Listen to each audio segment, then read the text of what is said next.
अहम खबर है PFUJ की कॉल पर मुल्क भर में सहाफ़ियों का मुतनाज़ा पीका एक्ट में तरमीम के खिलाफ एहतजाज जारी है।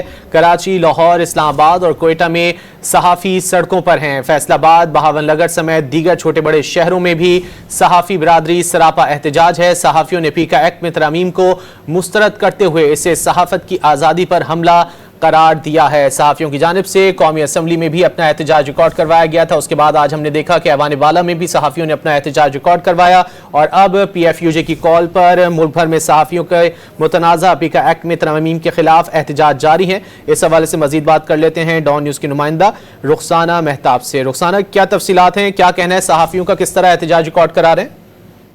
जी बिल्कुल, पीका एक्ट तरमीमी बिल 2025 के खिलाफ नेशनल प्रेस क्लब से एहतजाज शुरू हुआ था सहाफ़ियों का और एहतजाज में सहाफ़ियों की बड़ी तादाद शरीक है।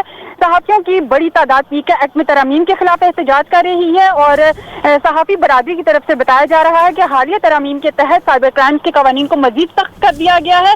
तरमीम आज़ादी, इजहार राय और सहाफ़त की आज़ादी पर हमला है। तरमीम का इस्तेमाल हुकूमत को तनकीद से बचाने के लिए किया जा सकता है और सहाफ़ियों की जानिब से बिल को फौरी तौर पर वापस लेने का मुतालबा किया जा रहा है और सहाफ़ियों की जानिब से नारेबाजी भी की जा रही है। सहाफ़ियों की जानिब से पीका एक्ट तरमीमी बिल 2025 नामंजूर के नारे लगाए जा रहे हैं और इस वक्त सहाफ़ियों की जो बड़ी तादाद है वो पार्लियामेंट हाउस तक जाने के लिए तैयार है, लेकिन इस वक्त पुलिस ने उनको पार्लियामेंट हाउस की जानिब जाने से रोक दिया है और डी चौक पर इस वक्त सहाफ़ियों की बड़ी तादाद मौजूद है और पुलिस की जानिब से उनको रोका जा रहा है। जी।